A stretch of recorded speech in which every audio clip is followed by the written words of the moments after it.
Hello folks, Easy Rider here. Welcome to my next video. Today we're going to talk about 5 tips to make riding your new XR150 more pleasurable. If that interests you, stay with me.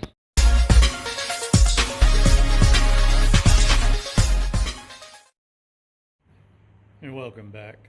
Many of you might be new riders or returning riders, so these 5 tips will help you and understand your bike a little bit better and help you have more fun. So here we go. Tip number 1 is the fuel petcock. The bottom left-hand side of your fuel tank is what's called a petcock right there. This is always used when you have carburetors. Your carburetor's back in there. Modern engines have what's called fuel injection, and they don't have a fuel petcock. What they have is a fuel pump and does it all automatically. So basically, you have to turn the gas on and off. Right now, it's in the off position. You turn it up. This thing's a little tight. Turn it up is on, off, and then reserve is all the way to the bottom. Now, your reserve has a little bit more gas to basically tells you you're running out of gas, and when you put it to reserve, you got maybe, I don't know, 10-15 miles normally to get to a gas station before you're totally out of gas. Now, when do you use the fuel petcock? Every time you turn your motorcycle off, turn your fuel off. Unless you're going to be sitting there for a couple minutes. But get in the habit of turning the fuel off every time you turn the engine off.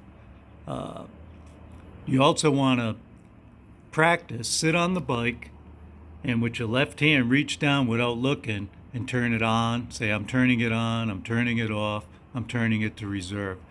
Do that 5, 6, 7 times, because someday you may be going down the road and you're going to be running out of gas, and you need to flick that puppy over to reserve while you're riding so you don't end up stuck in the middle of traffic and run over. So that's tip number 1, the fuel petcock. Always remember to keep it off. Tip number 2 is the choke. All these old engines that have carburetors, or older style engines should I say, will have a choke. When I was a kid, even cars had chokes. So how the choke works is right now it's in the down position. That's going to be where it normally should be when you're riding. But when your engine is cold, and cold means you can touch it with your hand, doesn't mean it's cold outside. Just means it hasn't run in a long time. What you do is you have to flick that up, and that puts the choke on. You start your bike, you run it for a little while, you click it right back down.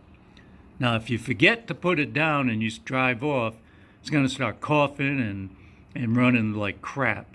And that'll tell you that you left your choke on. Do that too long, you'll foul out your spark plug. So that's tip number 2, is how to use the choke. Now, tip number 3 is works off of tip number 2, is how to start the bike. Now, nowadays on most bikes, all you do is hit the starter and the thing starts up. But like I said, with an old carbureted bike, if the engine's cold, meaning you can touch it with your hand, it hasn't run, you turn the choke on, you have to twist the throttle a little bit and then hit the button. So you're twisting the throttle, hitting the button. Once it starts, you're going to have to blip the throttle till it warms up a little bit, or it'll keep stalling. Or just hold it a little bit and let it run. Do not over rev the engine when it's cold. Not a good idea. Just blip, blip, blip, blip. You can kind of pretend you're a Harley rider, except it won't sound like one. So again, even when it's warm, if you don't use the choke, just twist the throttle a little bit and then hit the starter and blip, blip, blip till it kind of warms up a little bit. So that's tip number 3, is how to start the bike. Tip number 4 is make sure you have free play on your clutch. Basically what that is you could jiggle the clutch before you feel any tension like you're pulling it. So there's a little bit of jiggle. Normally it's about a 1/4 inch, they say. The reason that you want free play on your clutch, if your clutch is too tight, the clutch will always be engaged and you'll end up burning the clutch up. I read on one of the sites that some guy complained that his clutch got burned up the first 100 miles or so. So always make sure you have free play. It just should be able to jiggle very easily with your fingers. If you don't know what you're doing, take it to your dealer and he could probably do it in a couple minutes while you're waiting on it. So that's clutch-free play. There's an adjustment right here under this rubber thing, and there's an adjustment down here. Again, if you don't know what you're doing, leave it alone. Take it to a professional.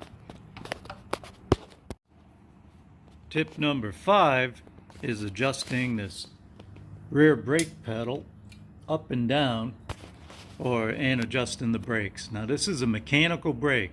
The front brake is called a disc brake because it has a disc and it's hydraulic. Back brake is mechanical.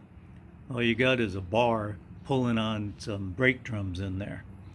So anyway, this little screw right down here adjusts the height of the foot of the peg up and down. You can there's a you need two 10 millimeter wrenches, and you can twist the screw up and down, and that'll make the foot peg go, or this peg right here, the brake peg, go up and down. Now to adjust the brakes, can't do this with one hand, but I'll show you. You just pull this forward a little bit, and then you just twist this with your fingers. Now you do not want to adjust it too tight. You always want to have a little bit of play back there and not on, because if you have it too tight, you're going to be dragging your back brakes, which will slow your top speed down, heat up your brakes, and burn them out. So as the brakes wear, you need to adjust this a little bit. And anyway, those are 5 tips. Hope you get something out of it. If you got any other questions, please feel free to ask in the comments. Don't forget to give it a like and subscribe if you want to. Thank you.